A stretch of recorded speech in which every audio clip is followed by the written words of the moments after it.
Hello दोस्तों, आप सभी का मेरे YouTube चैनल में स्वागत है।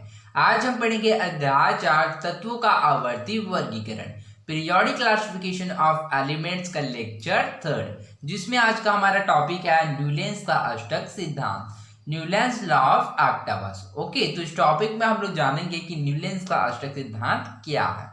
ओके, क्या आप जानते हैं भारतीय संगीत प्रणाली में 7 सुर होते हैं। ओके, तो जैसे कि हम लोग जानते हैं कि जो भारतीय संगीत प्रणाली में कितने सुर होते हैं, वह 7 सुर होते हैं। कौन कौन से? तो वह सा, रे, ग, म, प, ध, नि। ओके, पाश्चात्य संगीत में यह सुर है। ठीक इसी प्रकार से जो पाश्चात्य संगीत अर्थात जो वेस्टर्न म्यूजिक है उसमें भी 7 सुर है, तो वह डो, रे, मी, फा, सो, ला, टी। प्रत्येक 8वां सुर पहले सुर जैसा होता है तथा वह अगली पंक्ति का पहला सुर होता है। जैसे कि यहाँ पर हम लोग देख सकते हैं कि 1 2 3 4 5 6 7 अर्थात नी के पश्चात कौन आता है? पुनः 7 अर्थात इस प्रकार से हम लोग इसमें देखें तो डो, रे, मी, फा, सो, ला, टी, उसके पश्चात क्या आता है? पुनः डो। तो इस प्रकार से हम लोग कह सकते हैं कि जो प्रत्येक 8वां सुर होता है वह पहले जैसा होता है तथा वह अगली पंक्ति का पहला सुर होता है। इन सुरों की सहायता से संगीत की रचना की जाती है। ओके, तो इन सुरों की सहायता से क्या संगीत का रचना किया जाता है। डोबेरेनर के प्रयासों ने दूसरे रसायनज्ञों का ध्यान इस ओर आकर्षित किया कि तत्वों के गुणधर्म उनके परमाणु भार से संबंधित होते हैं। जैसे कि हम लोगों ने डॉबेरेनर की त्रिक नियम के अनुसार जाना था कि उन्होंने क्या किया, तत्वों को उसके परमाणु भार के क्रम में व्यवस्थित किया। तो जो मध्य वाला जो तत्व होता है क्या होता है? शेष दो तत्व के परमाणु भार का औसत होता था। इस प्रकार से उन्होंने क्या किया, उसमें संबंध स्थापित किया था। उन्होंने क्या है, उसकी गुणधर्म को क्या है, पता लगा, अर्थात उसके गुणधर्म में समानता होता। अर्थात इस प्रकार से डोबेरेनर के प्रयासों ने क्या दूसरे रसायनज्ञों का ध्यान इस ओर आकर्षित किया कि उसके गुणधर्म होता है उनके परमाणु भार से संबंधित होता है। ओके, इसी क्रम में ब्रिटिश वैज्ञानिक जॉन अलेक्जेंडर न्यूलैंस 1837 टू 1898 1837 से 1858 ने अष्टक का नियम दिया।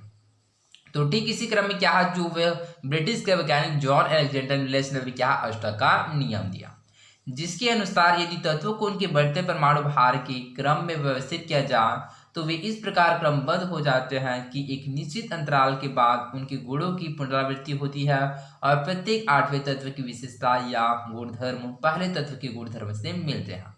उन्होंने इसकी तुलना संगीत की शुरू से की, इसलिए इसे अष्टक का सिद्धांत कहा जाता है। ओके, तो अष्टक का सिद्धांत क्या है, तो इसको आप लोग याद रखिएगा। न्यूलैंस का अष्टक सिद्धांत के नियम के अनुसार यदि तत्वों को उनके बढ़ते हुए परमाणु भार के क्रम में व्यवस्थित किया जाए तो वे इस प्रकार से क्रमबद्ध हो जाता है कि एक निश्चित अंतराल के बाद उनके गुणों की पुनरावृत्ति होती है और प्रत्येक 8वें तत्व की विशेषता गुणधर्म पहले तत्व के गुणधर्म से मिलते हैं। उन्होंने इसकी तुलना संगीत से के शुरू से की, इसलिए इसको अष्टक का सिद्धांत यार न्यूलैंस लॉ ऑफ ऑक्टावस कहा जाता है। ओके, तो चलिए इसके डेफिनेशन को क्या है इस एलिमेंट्स के द्वारा समझने का प्रयास करते हैं। ओके,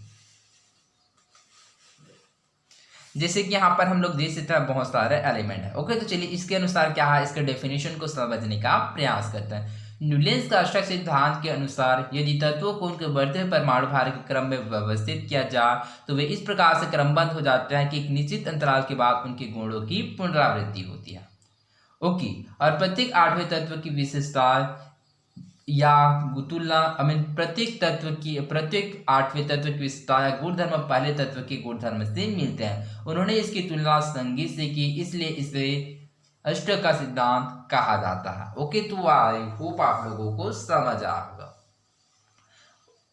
इसे उन्होंने सबसे कम परमाणु भार वाले तत्व हाइड्रोजन से प्रारंभ किया तथा 56वीं तत्व थोरियम पर समाप्त किया। ओके, तो उन्होंने सबसे क्या है कम परमाणु भार वाले तत्व जैसे कि हाइड्रोजन इससे प्रारंभ किया और 56वें तत्व थोरियम पर समाप्त किया।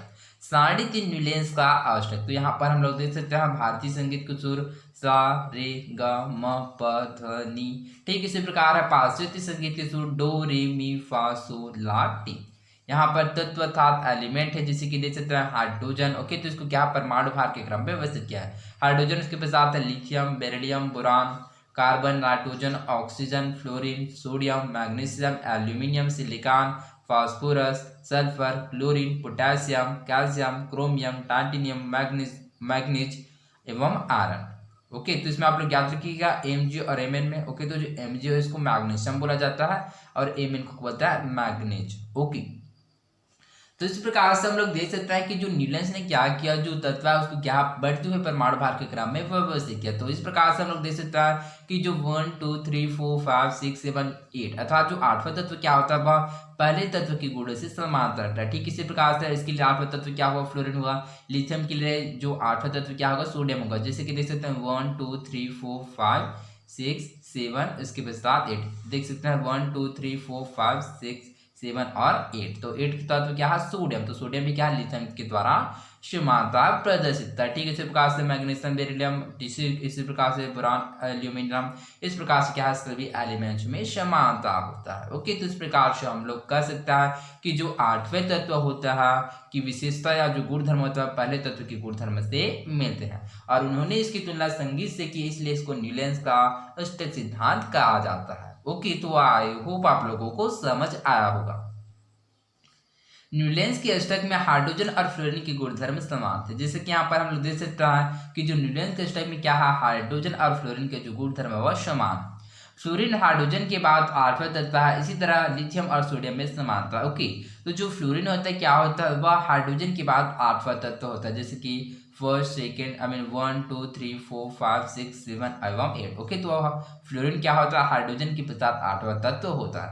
ठीक इसी प्रकार से जो लिथियम होता है वो सोडियम में समानता है। जैसे कि लिथियम से स्टार्ट करें तो लिथियम 1 2 3 4 5 6 7 एवं 8 अर्थात जो सोडियम होता है वह भी आठवां तत्व होता है। ओके, न्यूलैंड्स की सारणी में कई विसंगतियां पाई गई। जैसे ओके, तो न्यूलैंड्स की जो सारणी में क्या बहुत सारी विसंगतियां था, बहुत सारी लिमिटेशन या सीमाएं पाई गई थी। तो कैसे, तो चलिए इसको समझते हैं। फर्स्ट, यह केवल 56 तत्व तक की सीमित थी, वह इसमें नए तत्व के लिए कोई रिक्त स्थान नहीं था। ओके, तो यह तत्व क्या है, केवल 56 तत्व तक ही सीमित था, जिसकी वजह से क्या इसमें नए तत्व के लिए कोई रिक्त स्थान नहीं था। दूसरा, यह सिद्धांत केवल कैल्शियम तक ही लागू होता था, क्योंकि कैल्शियम के बाद आठवें तत्व के गुणधर्म पहले तत्व से नहीं मिलते थे। ओके, तो दूसरा किया केवल यह सिद्धांत केवल कैल्शियम तक ही लागू होता था, क्योंकि कैल्शियम के बाद आठवें तत्व के जो गुणधर्म पहले तत्व से नहीं मिलते थे।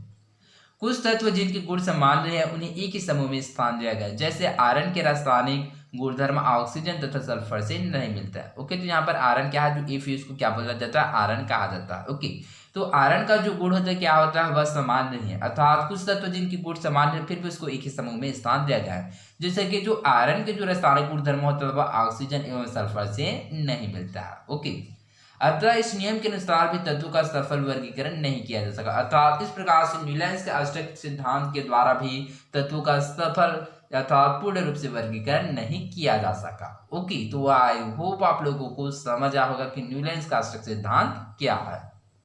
प्रश्न पहला, दी गई सारणी का अवलोकन कीजिए और बताइए कि। ओके, तो यहाँ पर प्रश्न है, तो यहाँ पर जो सारणी है इसके अनुसार से हमको क्या है इस क्वेश्चन का आंसर देना है। समूह यहाँ पर जैसे तत्व परमाणु भार लिथियम, इसका जो परमाणु भार जो है 6.9, ब्लैंक 23.0, पोटेशियम 39.1। ठीक इसी प्रकार समूह में है तत्व कैल्शियम, स्ट्रोंशियम एवं बेरियम, परमाणु भार 40.1, ब्लैंक 137.3 एवं समूह तत्व परमाणु भार क्लोरीन 35.5, ब्रोमीन, ब्लैंक एवं आयोडीन 126.9।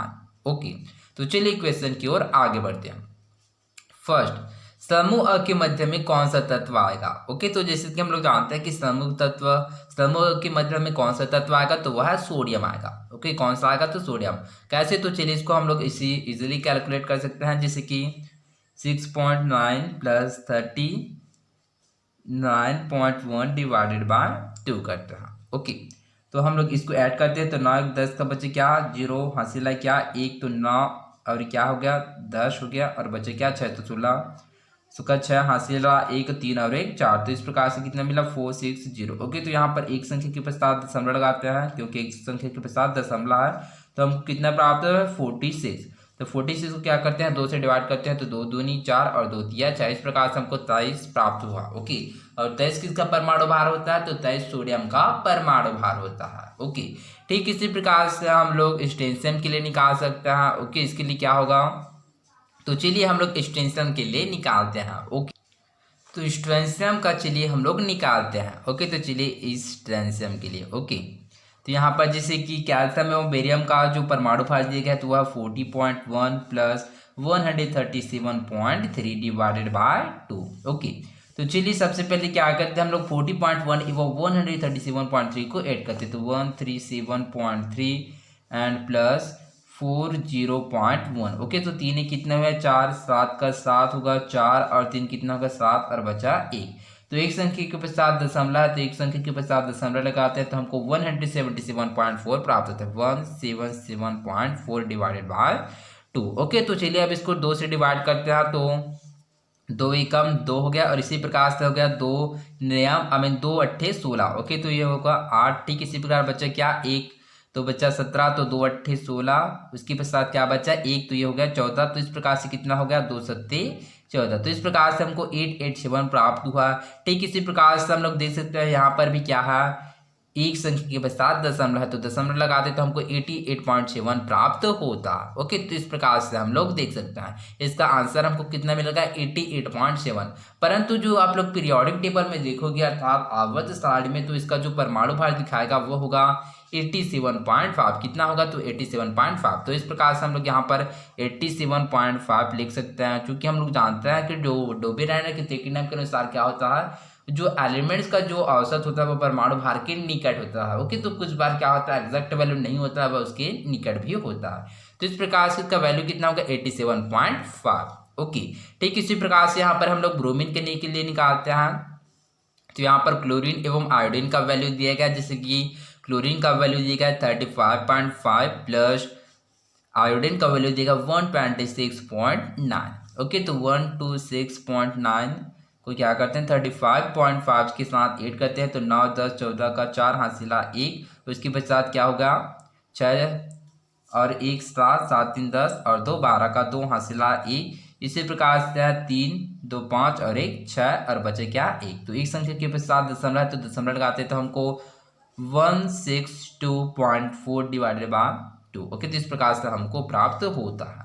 ओके, अब चलिए इसको हम लोग डिवाइड करते हैं। तो 2 अट्ठे 16, 2 एकम 2, इसी प्रकार से है 2 दूनी 4। तो इस प्रकार से एक संख्या के पश्चात दशमलव है तो 81.2। ओके, तो हमको 81.2 क्या होता है वैल्यू प्राप्त होता है। परंतु आप लोग पीरियोडिक टेबल में देखोगे तो इसका जो एटॉमिक मास होगा अर्थात जो इसका परमाणु भार होगा तो वो कितना होगा, तो वो होगा 79.9। ओके, तो इस प्रकार से आप लोग यहाँ पर हम लोग 79.9 लिख सकते हैं। ओके, तो जब आप लोग इसका वैल्यू निकालोगे तो आपको भी क्या है 88.7 एवं 81.2 मिलेगा। परंतु जो पीरियोडिक टेबल में क्या है इसका जो वैल्यू है 87.5 एवं 79.9 दिएगा, इस वजह से यहाँ पर हम लोग यह वैल्यू लिखे हैं। ओके, क्योंकि हमको पता है कि जो डॉबे-रायनर के जो त्रिक मतलब उसमें क्या होता है जो परमाणु भार का क्या होता है औसत का निकट होता है। ओके, तो इसमें यह नहीं बताया गया कि उसका वैल्यू होता है वह एग्जैक्ट होता है। जैसे कि यहाँ पर हम लोग सोडियम की बात करें तो हमको एग्जैक्ट वैल्यू मिला कि उसका वैल्यू कितना 23 ही मिला, ना ही उससे कम ना ही उससे ज़्यादा। ओके, तो आई होप आप लोगों को इसका आंसर समझ आ होगा। सेकेंड, डॉबे-रायनर के वर्गीकरण की क्या सीमाएं हैं। ओके, तो चलिए हम लोग समझते हैं कि डॉबे-रायनर के वर्गीकरण की क्या क्या सीमाएं हैं। ओके, डॉबे-रायनर के वर्गीकरण की सीमाएं। ओके, तो पहला है कि डॉबे-रायनर के जो वर्गीकरण की क्या क्या सीमा है। तो पहला है कि डॉबे-रायनर के जो वर्गीकरण है वह परमाणु भार पर आधारित है। किस पर आधारित है, तो वह परमाणु भार पर आधारित है। ओके, ठीक, इसी प्रकार से दूसरा देखें तो जो डॉबे-रायनर के में वर्गीकरण केवल 3 ही तरीके बना सके थे। ओके, तो डॉबे-रायनर के वर्गीकरण में क्या है डॉबे-रायनर केवल 3 तरीके ही बना पाते हैं। ओके, तो इसमें आप लोग याद रखिएगा कि फर्स्ट में आप लोग याद रखिएगा कि जो डॉबे-रायनर के जो वर्गीकरण है वह परमाणु भार पर आधारित है एवं दूसरा है कि डॉबे-रायनर केवल 3 ही तत्वों के तरीके बना पाते हैं। ओके, तो इस प्रकार से डॉबे-रायनर के वर्गीकरण की सीमा है। ओके, थर्ड, सारणी 3 के आधार पर बताइए सोडियम के गुण किन किन तत्वों से मिलते हैं। ओके, तो यहाँ पर क्वेश्चन रहा सारणी 3 के आधार पर हमको बताना है कि सोडियम के गुण किन किन तत्वों से मिलते हैं। जैसे कि यहाँ पर हम लोग देख सकते हैं कि सोडियम के गुण लिथियम एवं पोटेशियम तत्व के गुणों से मिलते हैं। ओके, तो आई होप आप लोगों को समझ आया होगा। तो आज के लिए बस इतना ही, मिलते हैं अगले वीडियो में। धन्यवाद।